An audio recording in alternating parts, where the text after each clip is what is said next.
Bien, en la clase del día de ayer hicimos una introducción a las ideas de la electricidad. Hablamos sobre la carga eléctrica, conocimos un poco sobre la estructura atómica, ¿verdad? Que da origen a las cargas eléctricas, que es precisamente donde podemos encontrar las primeras partículas cargadas, que son el protón y el electrón. Y aprendimos pues que la carga que estas partículas poseen es la carga que se ha tomado de referencia para las demás partículas, que es la carga fundamental. Y tiene un valor de 1.602 por 10 a la menos 19. Aprendimos además cómo determinar la fuerza de interacción que existe entre dos partículas cargadas, a la cual se le denomina la ley de Coulomb, y esta ley empírica pues está relacionada con la carga que tienen las partículas, la separación que hay entre ellas y una constante que define el medio en el cual nosotros estamos haciendo el experimento. Vimos que habían dos tipos de interacciones entre las partículas. Habían entre dos partículas cargadas, una era la fuerza de atracción y la otra de repulsión.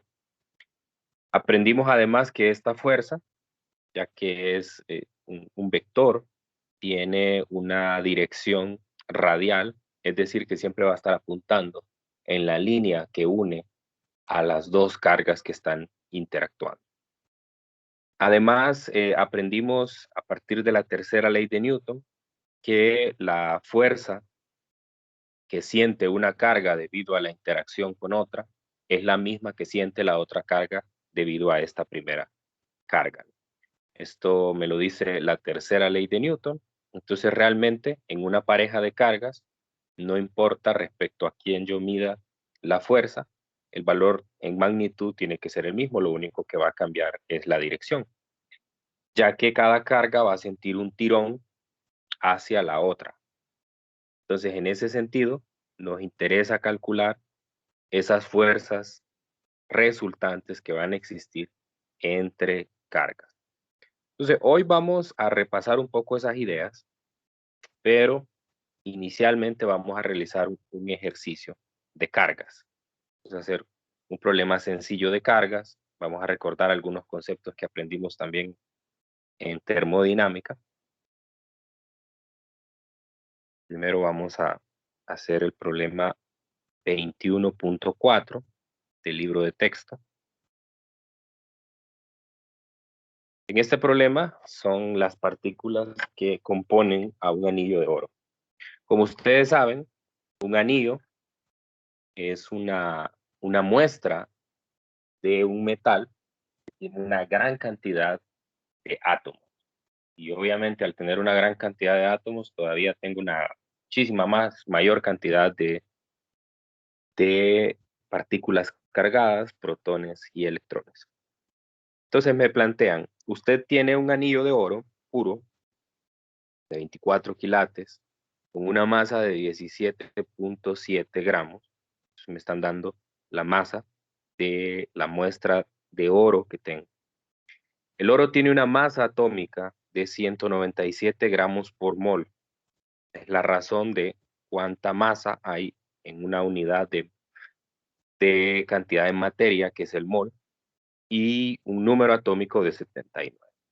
En estos problemas usualmente nos van a dar el número atómico, porque si ustedes recuerdan de la estructura atómica, el número atómico a mí me dice la cantidad de partículas cargadas que hay en un metal, en un átomo en general.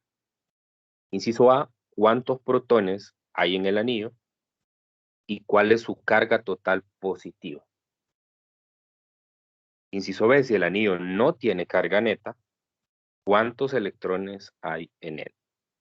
Lo primero que a nosotros nos va a interesar saber de este ejercicio es cuánto es la cantidad de átomos que hay en la muestra de oro que tengo de 17.7 gramos. Entonces vamos a hacer uso de una ecuación que aprendimos en termodinámica. Bueno, no la aprendimos en termodinámica, realmente es una relación bien lógica. donde me dice que el número de partículas, pues el inciso A, el número de partículas es igual a la multiplicación del número de moles por el número de Avogadro. Si se acuerda, el número de Avogadro está relacionado con las partículas. Es 6.022 por 10 a la 23 átomos por mol. En el contexto de los gases lo utilizamos como moléculas por mol, porque eran las unidades constituyentes de la muestra de gas, pero en este caso las unidades constituyentes de la muestra de material son los átomos. En este caso son metales y los metales se juntan de forma única, una especie de estructura que mantiene unidos a estos átomos. Muy bien, entonces si yo multiplico el número de moles, si yo multiplico el número de moles por el número de Avogadro, entonces lo que voy a obtener por simple análisis dimensional es el número de átomos que hay en la muestra. Si yo conozco el número de átomos, conozco el número atómico, entonces puedo determinar cuántos protones o cuántas partículas cargadas positivas hay en esa muestra. Muy bien, entonces, y el número de moles, N minúscula, se puede determinar como la masa total de la muestra dividido entre la masa molar de el oro, en este caso, por el número de Avogadro. Ok, entonces con eso ya puedo sustituir la masa total. Me dicen que es de Sí, 17, dígame. ahí no es N minúscula. N minúscula, ¿dónde? En la... Ah, no, olvídalo. Ya, siga. Ok. 17.7 gramos es la masa de la muestra y 197 gramos por mol. 197 gramos por mol es la masa molar del oro, ¿no? Todos esos datos ya nos los dan aquí en el enunciado. Aquí está la masa total, aquí está la masa molar. Y el número de Avogadro, pues que ya conocemos que es 6.022 por 10 a la 23 átomos por mol. Entonces ahí en el análisis dimensional yo puedo reconocer que se me van a cancelar gramos, se me van a cancelar moles y esto solo me va a quedar átomos. Así que ese primer cálculo me sirve para saber cuántos átomos de oro hay en esos 17.7 gramos que es la masa del anillo. ¿Cuánto me da eso? ¿Cuánto da? 5.4106 por 10 a la 22. Gracias. 5.21 por 10 a la 22 átomos. 41. 41. No, 40, gracias. 41. Muy bien. Entonces, bueno, eso no es lo que me pide. Pero esa es la forma de saber si en un átomo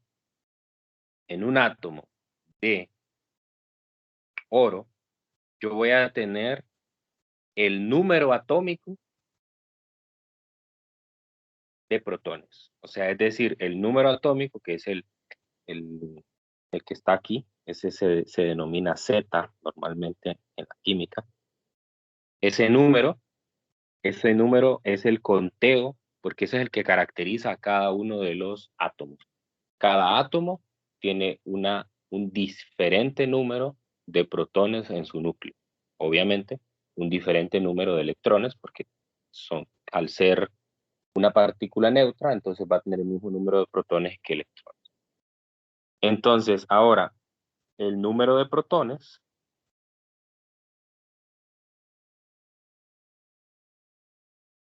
va a ser el número atómico, que son 79. 79, esto es una razón, 79 protones hay en cada átomo. Y si usted lo multiplica por el 5.41 por 10 a la 22 átomos, entonces lo que va a obtener es el número de protones.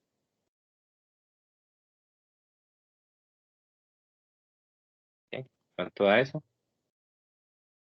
4.27 por 10 a la 24. Gracias. 4.27 por 10 a la 24 protones. Y eso es lo que nos piden en el inciso A. Piden cuántos protones hay en el anillo, Listo. cuál es su carga. Dígame. Sí, entonces, si vaya, nos pidieran cuántos electrones hay, igual podemos usar el número atómico. Sí, sí, sí. De hecho, ese es el inciso B. Dice, si el anillo no tiene carga neta, ¿cuántos electrones hay en él? Ahora, siempre y cuando sea el átomo neutro, entonces usted puede decir el número de protones es igual que el número de electrones. Entonces, en este caso, lo está diciendo el enunciado. Pero podría ser que sea un ion, o sea, una partícula que ha ganado o perdido carga eléctrica. Entonces, en esos casos, hay un desbalance entre el número de protones y electrones. Pero eso lo diría el problema, ¿no? Entonces, en este caso, si es neutro, es el mismo número. Muy bien. Ahora, Lic, la segunda pregunta que me hace, dígame. disculpe que le interrumpa, pero tuve problemas y pude ingresar como a eso de las 9:10 aproximadamente. ¿Qué tanto han visto? Uy, llevamos como 10 problemas ya resueltos. Sí. Nada, solo estamos haciendo problemas. Apenas esto que vamos aquí. Apenas este es el primer problema. Ok. Bueno, me dice, ¿cuál es su carga total positiva? ¿Cómo puedo determinar la carga total positiva que tiene el anillo?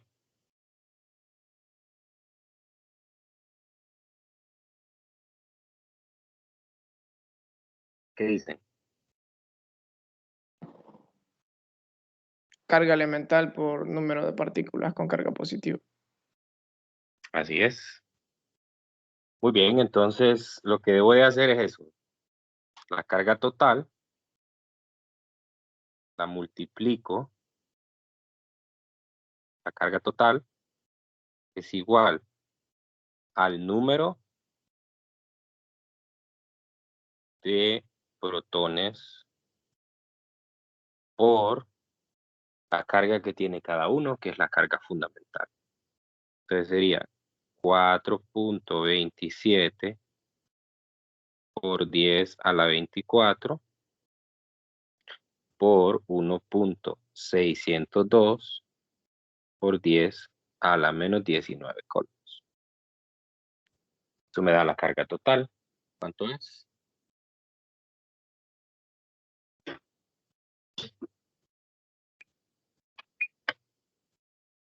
$684.054. 684.000. A ver, no, mejor póngamelo en notación científica. Sería 6.84 por 10 a la 5, ¿no? Sí. Por 10 a la 5 coulombs. Ahí está. Me da 6.84 por 10 a la 10. A la 10. A mí también, por 10 a la 10. Igual. Ujú. Ujú.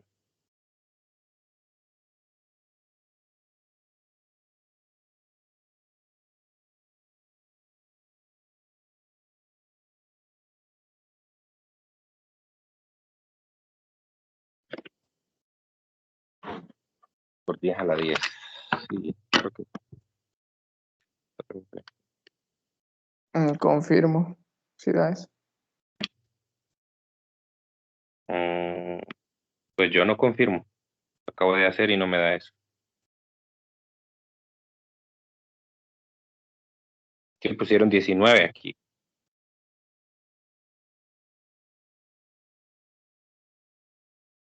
No pusieron 14.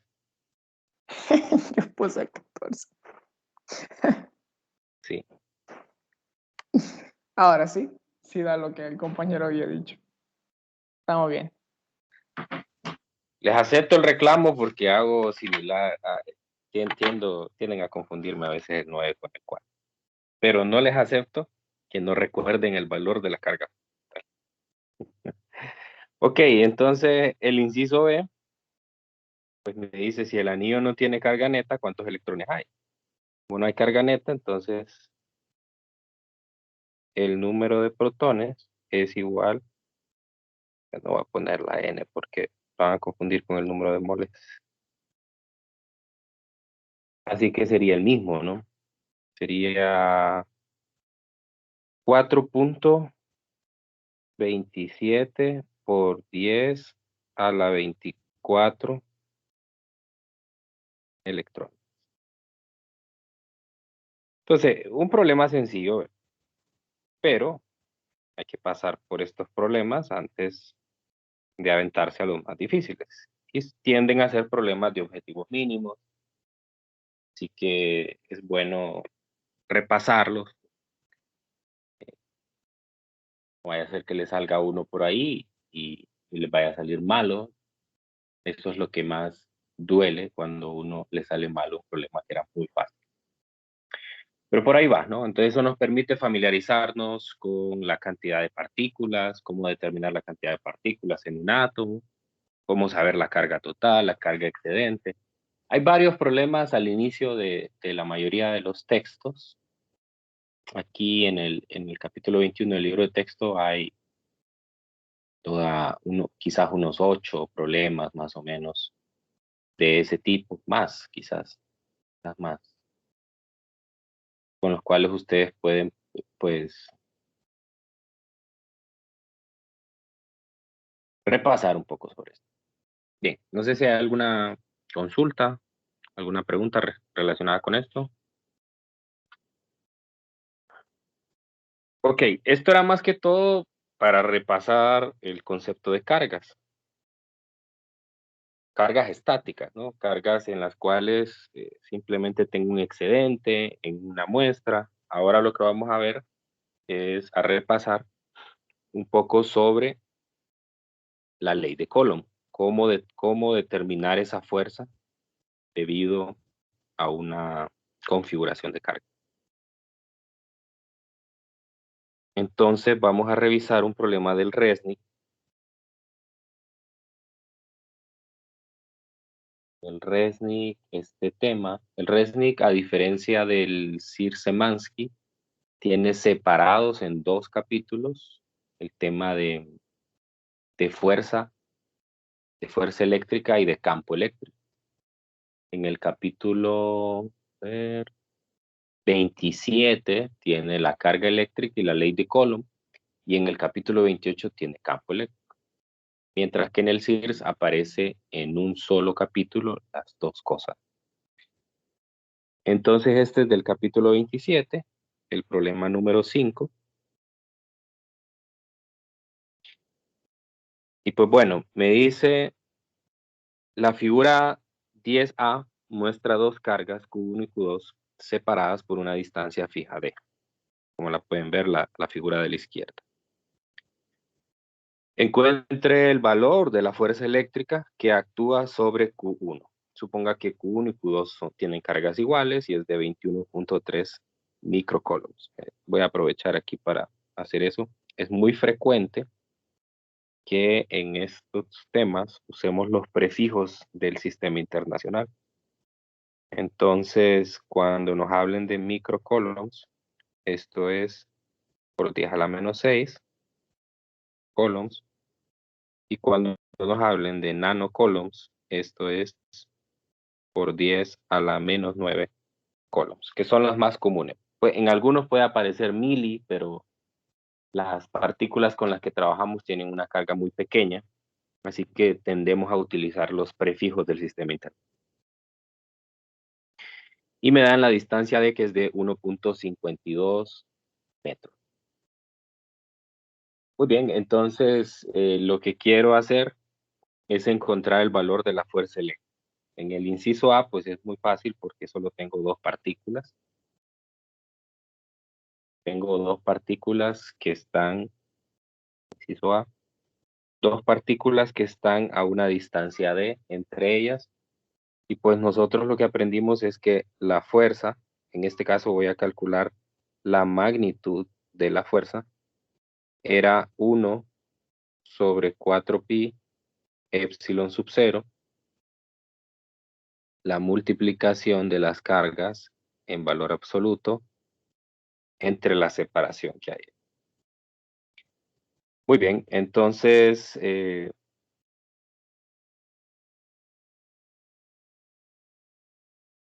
toda esta constante que aparece aquí se puede aproximar a una sola, y es lo que tendemos a hacer normalmente en los problemas. Los problemas tendemos a aproximarla a una sola porque recuerde que el valor de epsilon es de, dame que lo voy a escribir de forma precisa. El valor de epsilon es de 8.854 por 10 a la menos 12. Y cuando hago el cociente 1 sobre 4 pi epsilon sub 0, pues esto me queda 8.988 por 10 a la 9 newtons metro cuadrado coulomb cuadrado. Entonces muchos autores tienden a redondear este número y decir 9 por 10 a la 9. 9 por 10 a la 9. Yo voy a preferir usar 8.98 por 10 a la 9 newtons por metro cuadrado coulomb cuadrado. Esa es toda la constante. Y luego la multiplicación de las cargas. Como me dice el problema, las cargas son iguales. Q1 es igual a Q2 y es de 21.3 microcoulomb. Entonces sería 21.3 por 10 a la menos 6, porque usa el prefijo micro, por 10 a la menos 6 coulombs al cuadrado, porque como tienen el mismo valor de carga, Q1 por Q2 es la carga al cuadrado, entre la separación D que existe entre ellas, que es de 1.52 metros. Y así de fácil. Lo único que necesito aquí es sustituir en la fórmula. En el inciso B, pues ya el cálculo va a ser un poco más extenso, pero en el inciso A, la cosa es sencilla. Así que lo que trata de ejemplificar este problema es cómo se complica ya cuando agrego una tercera carga. Bien, ¿cuánto da eso?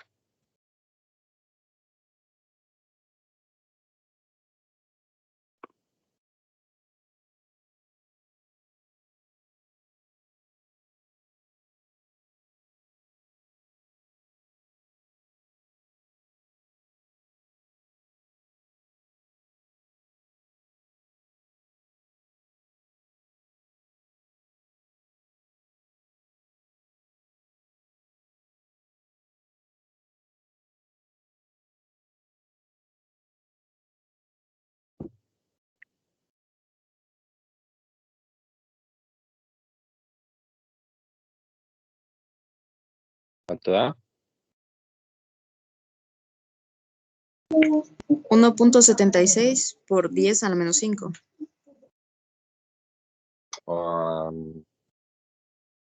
Está bien el número, pero no el orden de magnitud. A mí solo me dio 1.76. Ah, sí. Elevó al cuadrado las cargas. Revise eso. Probablemente eso haya sido. 1.76 newtons.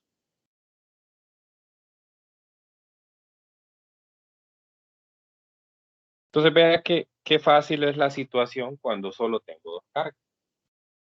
Ahora voy a complicar las cosas y le voy a agregar una tercera carga a la derecha, que va a estar a una distancia de también de las cargas Q1 y Q2. De manera que si se fijan he formado un triángulo equilátero. Entonces, nos va a tocar lidiar con esto muchas veces. Las cargas normalmente van a formar eso, figuras geométricas conocidas, de manera que usted utilice conceptos que ya conoce para poder resolver los problemas. Lo primero que tengo que recordar es cuánto es el valor de los ángulos internos en el triángulo equilátero. 60. 60. 60.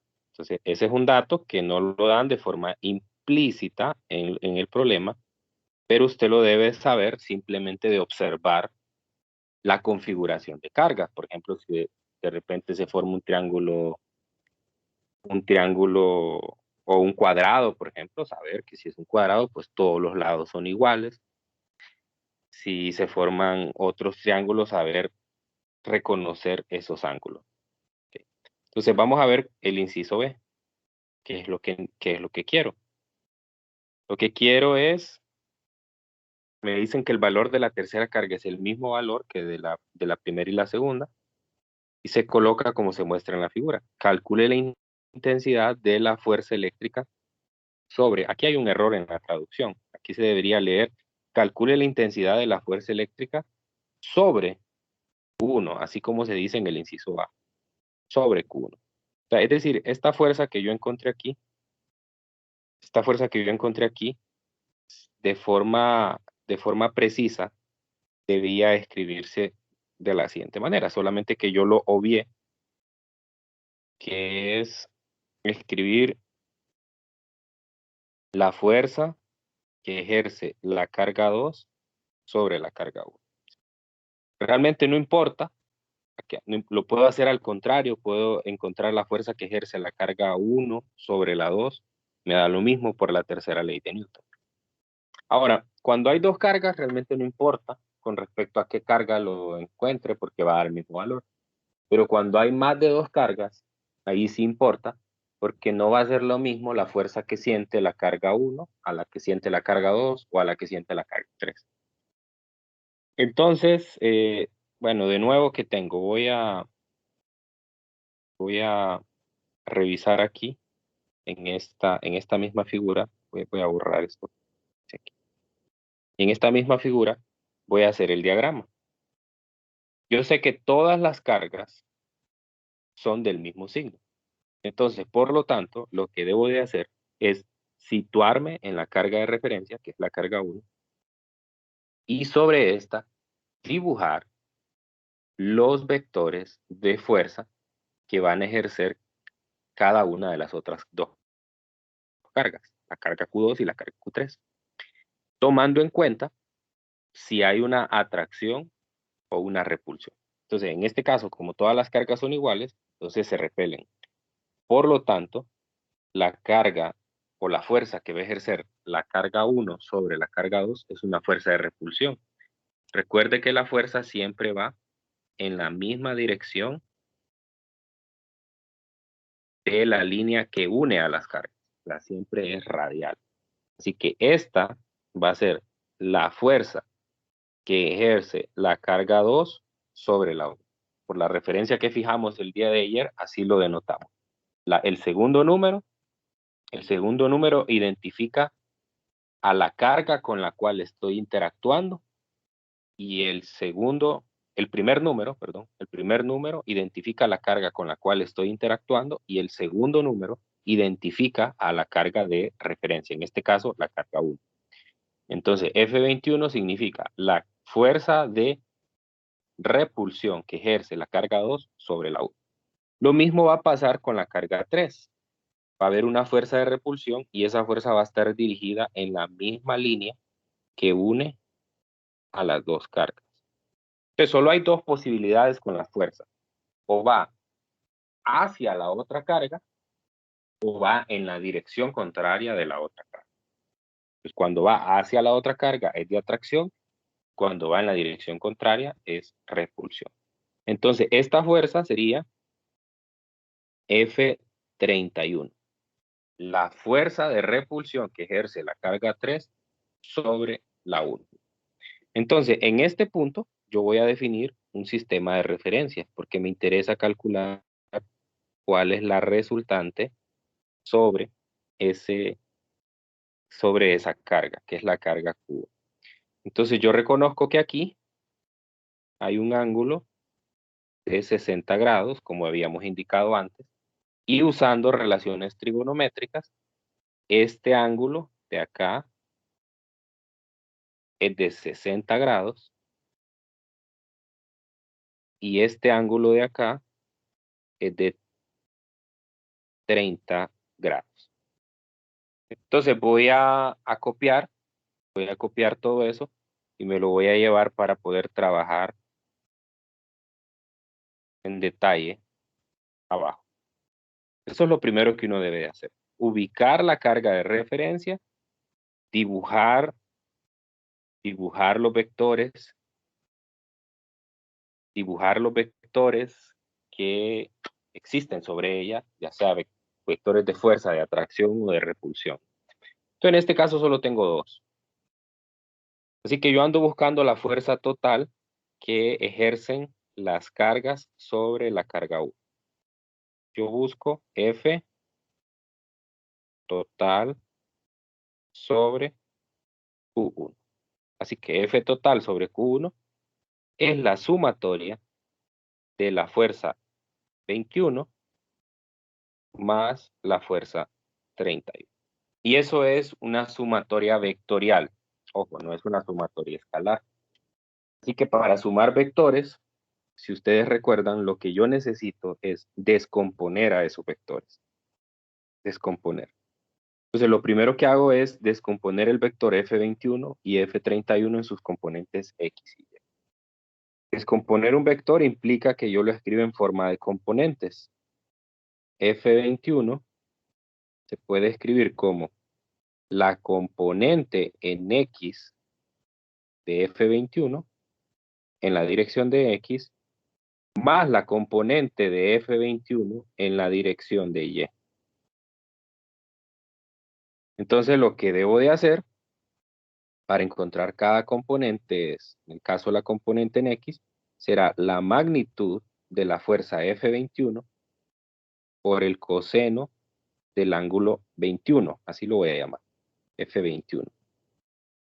En la dirección de X, más la magnitud de F21 por el seno del ángulo 21 en Y. Voy a identificar cuál es ese ángulo 21. El ángulo 21 es el ángulo siempre, yo prefiero tomar siempre los ángulos medidos desde el cero, desde la referencia. ¿Por qué? Porque eso me permite a mí que yo siempre en las componentes en X ponga la magnitud de la fuerza por el coseno del ángulo. Si yo no uso esa referencia, puede que en algunos casos, depende cómo me quede el triángulo de las componentes, puede que en algunos casos me toque poner donde aparece el coseno, el seno, ¿no? Porque el triángulo aparece a la inversa de lo cotidiano. Entonces yo prefiero siempre, y es lo que recomiendo, que trabajemos con ángulos medidos desde cero. Entonces el θ 21 es el ángulo medido desde cero, entonces sería 90 grados. Y el otro ángulo que me voy a encontrar es el F31, así que sería 90 más 60 o 180 menos 30, entonces serían 150 grados. Entonces, si yo uso los ángulos medidos desde cero, nunca voy a tener que preocuparme con las componentes. Siempre la componente en X va a ir con el coseno y siempre la componente en Y va a ir con el seno. Y los signos tampoco me tengo que preocupar por ellos porque automáticamente van a aparecer en la calculadora. Bien, entonces el coseno de 90 es 0, así que esta componente, como ya esperaba, porque es un vector que está solamente dirigido en la componente Y, va a ser 0. ¿Y cuánto es el seno el seno de 90? 1. ¿Cuánto? 1. 1, ¿verdad? 1. Entonces, como es 1, solo me queda F21 en la dirección de Y. Eso es todo. Es decir, el vector F21 descompuesto en sus componentes X y Y solo me queda la magnitud de la fuerza 21 en la dirección de Y. Nada más no tiene componentes en X, ya lo esperaba.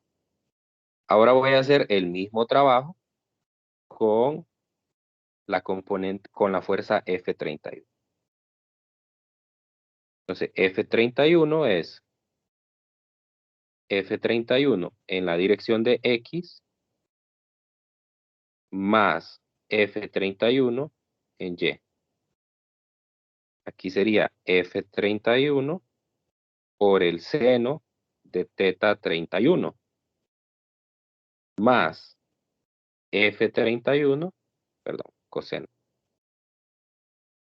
por el seno de F31 en Y. Ya había antes que 31 es 150 grados. Entonces, en este caso ninguna se va a cancelar, pero probablemente queden números interesantes ahí, o sea, números radicales o números fraccionarios. Entonces vamos a ir a la calculadora. Recuerde, aquí sí tiene que tener su calculadora en grados, no en radianes. Entonces el coseno de 150 me da menos raíz de 3 sobre 2. A ver si me confirman. Sí, Entonces sería Sí. menos raíz de 3 sobre 2. Esa es una gran ventaja de las nuevas calculadoras, ¿verdad? Que las calculadoras viejas con las que yo trabajaba cuando estudiaba, le daban todo ese número radical. Decía menos 0.866. Entonces uno, a menos que se recordara todos esos números de forma irracional, no lo iba a reconocer. Entonces, siempre es bueno tener un círculo unitario a la mano o tener la calculadora. Y si no tiene la calculadora, ahora tiene la ventaja que está desde su casa y puede tener un emulador de la calculadora de forma gratuita.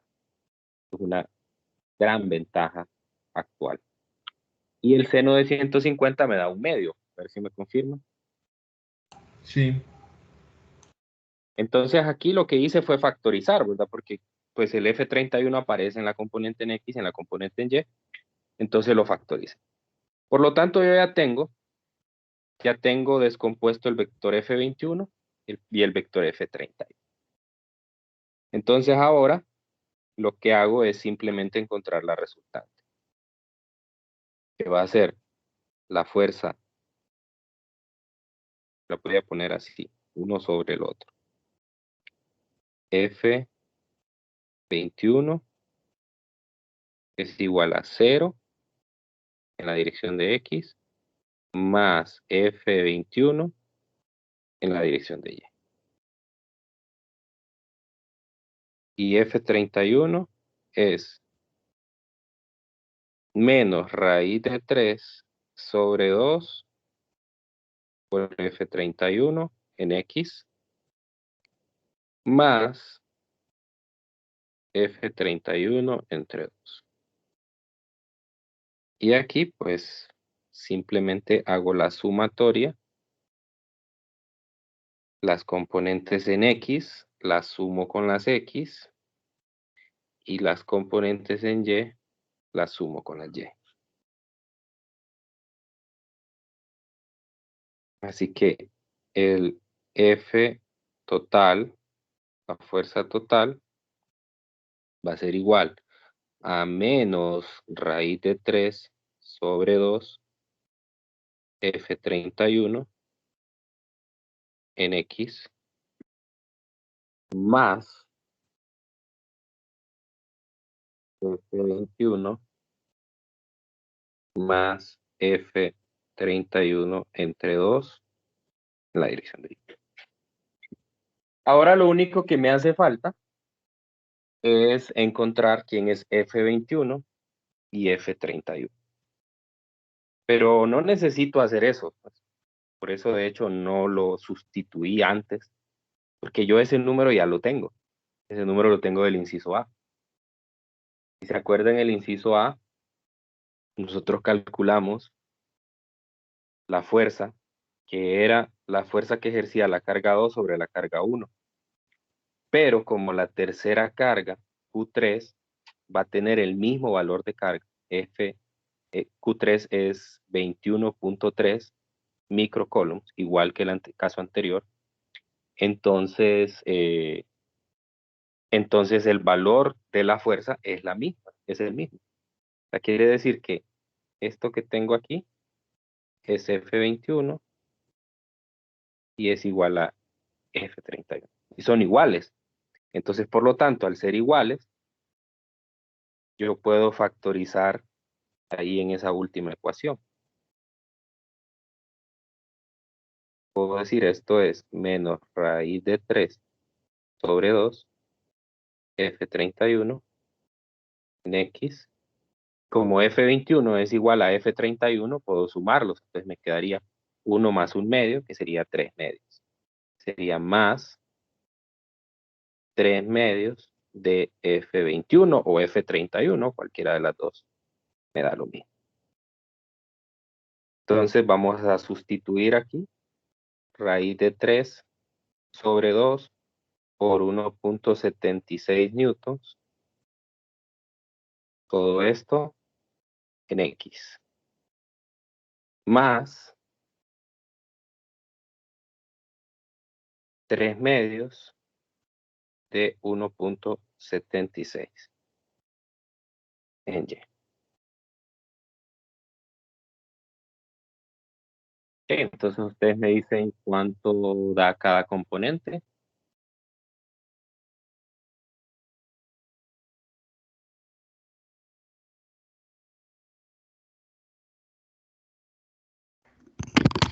Negativo 1.52 en X.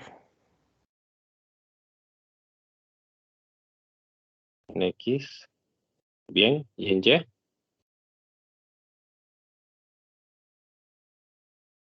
$2.64. 2.64. Bueno, esa es la fuerza. Esa es la fuerza. Ahora, si usted se fija, este es un vector que está en ¿qué cuadrante? Segundo. En el segundo cuadrante, porque tiene una componente en X negativa y tiene una componente en Y positiva. Ahora, no vayan a hacer una cosa que a mí me parece bastante penoso, que lleguen a física 200 y hagan eso. Pero bueno, pasa. Y lo digo porque hay que aprender de los errores de los demás. Y hay algunos bárbaros que lo que hacen es, para encontrar la resultante, lo que hacen es sumar esos dos números. Se dice menos 1.52 más 2.64 y hacen una sola fuerza. Entonces, eso es un error gravísimo porque quiere decir que llegó hasta aquí, a lo mejor ya pasó vectores, a lo mejor ya pasó física 100 y no entendió realmente qué significaba escribir un vector en componentes. Yo no puedo sumar la X con la Y, eso no tiene sentido. Entonces, ¿cómo encuentro la magnitud de la fuerza?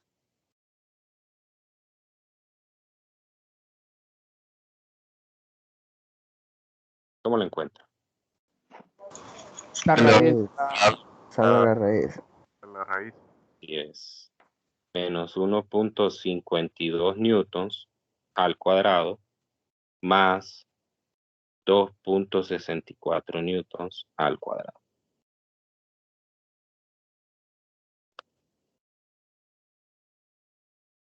Da 3.05. Muy bien, gracias. 3.05 newtons. Y ahora voy a encontrar la dirección. ¿Cómo encuentro la dirección? Tangente inversa de la componente en Y entre la componente en X más 180. Bien. Más 180. Sí, ¿Por qué más 180? porque el valor que va a arrojar la tangente inversa se encuentra en el cuarto cuadrante, pero nosotros estamos en el segundo. Ok, muy bien. Eso es algo que hay que tener claro, porque la calculadora no sabe. Usted no le puede decir a la calculadora en qué cuadrante están las cosas. Entonces, cuando usted haga esto, la calculadora le va a dar un número negativo, un ángulo negativo. ¿Cuánto da?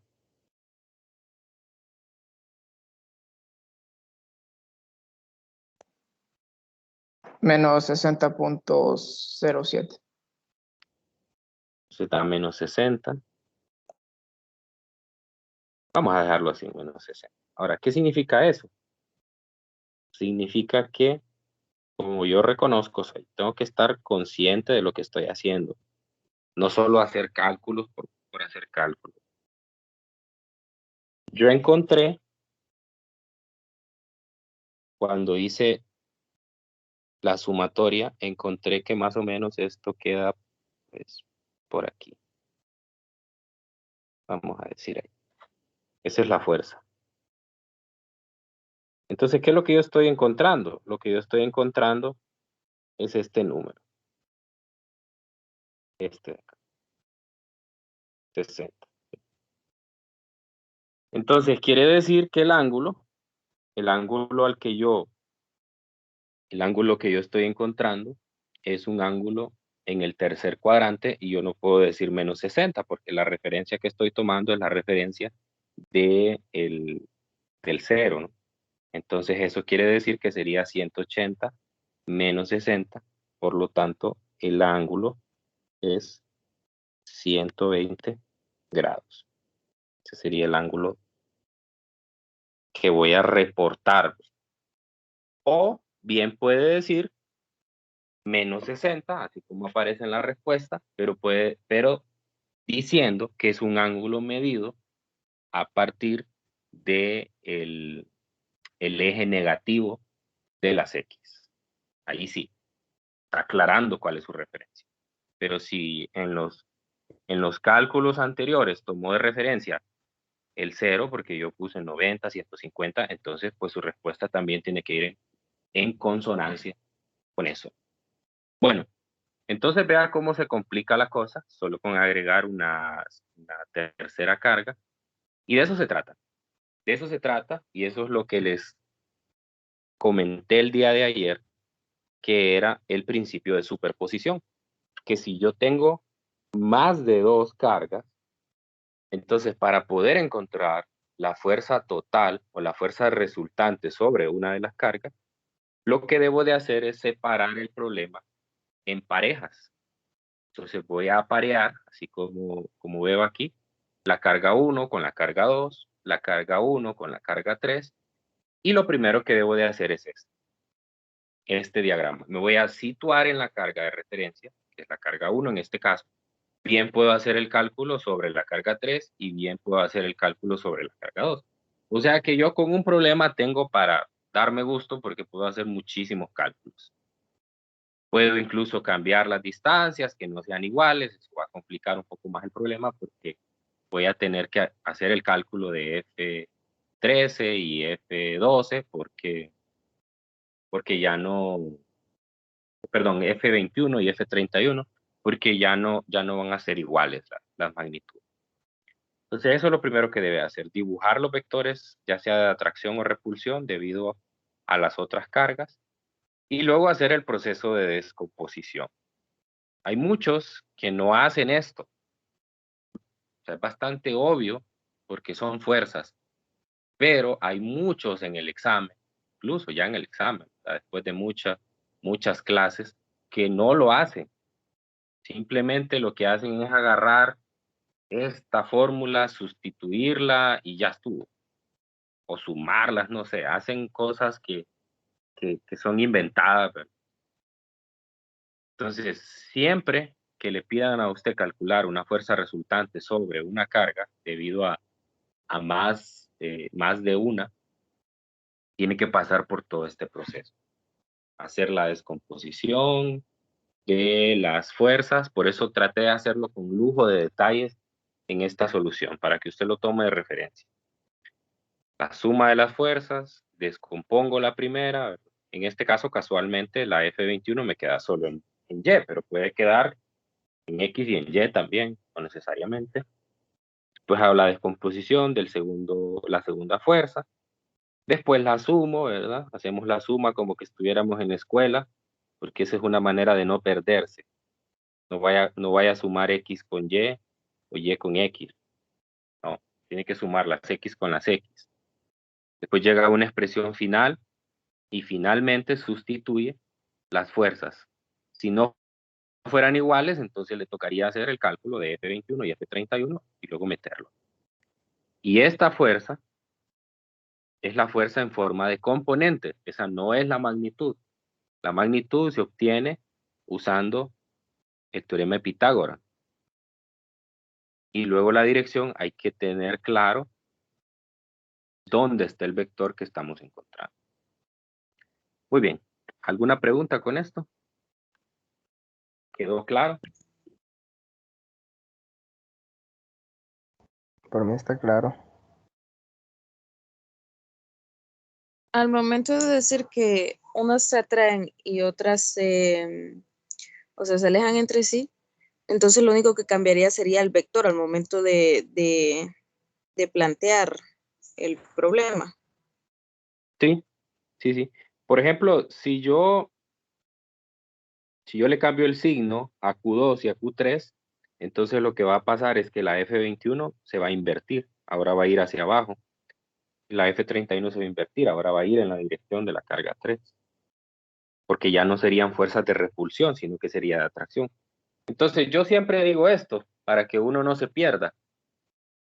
Si la carga 1 y la carga 2 son de signo igual, imagínese que usted es la carga 1, ¿qué es lo que va a sentir? Va a sentir un empujón que lo va a alejar de la carga, o sea, lo va a mover hacia arriba. Mientras que si hubiera una atracción, lo que va a sentir es un tirón que lo va a llevar hacia la carga. Entonces, solo hay esas dos posibilidades. La fuerza siempre va en la dirección, porque es radial, siempre va en la dirección de la línea que une a las cargas, y solo puede ir hacia la carga o alejándose de la carga. Solo ahí. Pero nunca, por ejemplo, nunca va a tener usted un vector de fuerza, digamos, que quede así. Y que este sea F32, por ejemplo. Y que la línea que los une, si usted hace una proyección, la línea que los une viene aquí. Eso no, ¿verdad? Porque eso contradice a la ley de Coulomb, que la ley de Coulomb dice que la fuerza es radial, o sea, en la línea que une a las cargas. Eso no pasaría. Y otra cosa que es importante mencionar, no me lo han preguntado, pero es importante. Desde el momento que uno define esas fuerzas, uno ya define la dirección del vector. Uno ya dice que hay repulsión. Uno ya dice que hay repulsión. Entonces, aquí todas las cargas son positivas, no habría ningún problema. Pero, ¿qué pasaría si una de las cargas fuera negativa? Puede que alguno se equivoque aquí a la hora de sustituir las cargas. Entonces diga, bueno, si yo lo que tengo es, tal vez en ese ejemplo hipotético que estoy planteando, las cargas no son iguales, entonces dice, una es positiva y la otra es negativa. Y entonces dice, bueno, más por menos me da menos, y dice, la respuesta a la magnitud es negativa. Y entonces viene y lo trae aquí, en el paso final, donde sustituye, y en lugar de ponerle 1.76, le pone menos 1.76, lo que va a hacer es que va a encontrar el vector opuesto, y va a encontrar que la fuerza va en la dirección no del segundo cuadrante, sino que del cuarto cuadrante, y eso sería un error. Entonces, por eso, en la fórmula, siempre ponemos las barras de valor absoluto. Las barras de valor absoluto implican que no tiene que poner los signos, porque los signos van cuando usted dibuja los vectores. Ya van implícitos ahí. ¿Estamos? Sí. Sí. Muy bien. Entonces, no sé si hay otra pregunta. Si no, ya vamos cerrando.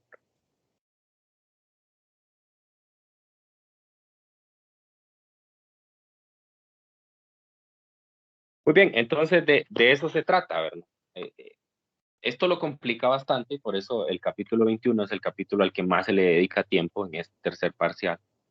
Porque en el caso de la fuerza y el campo son cantidades vectoriales. Entonces, al ser cantidades vectoriales, necesito usar todos los principios de vectores para poder trabajar con ellas. Cuando ya lleguemos al capítulo 23 y al capítulo 25, ahí solo vamos a trabajar con cantidades escalares, que son las que comúnmente se usan en, llegamos ya en mediciones macroscópicas. Pero esas unidades macroscópicas que uno obtiene en un circuito, corriente, resistencia, potencia, voltaje, todas esas vienen a partir de estos principios. Entonces es necesario aprender sobre estas cantidades antes de pasar a definir las cantidades macroscópicas que son escalares y no vectores. Entonces mañana vamos a aprender otros problemitas también que tienen que ver como, por ejemplo, encontrar dónde tengo que ubicar una carga para que la fuerza resultante sea cero, por ejemplo. Entonces ya son problemas similares a estos, nada más, solamente que tratan de explorar otras posibilidades de dónde ubicar las cargas o cómo repartirlas ahí en el espacio. Muy bien, entonces nos quedamos hasta aquí el día de hoy y seguimos mañana hablando de fuerza eléctrica. Cuídense mucho y que tengan un feliz día. Igual, Lick, nos vemos. Nos vemos, Lick. Nos vemos, Lick.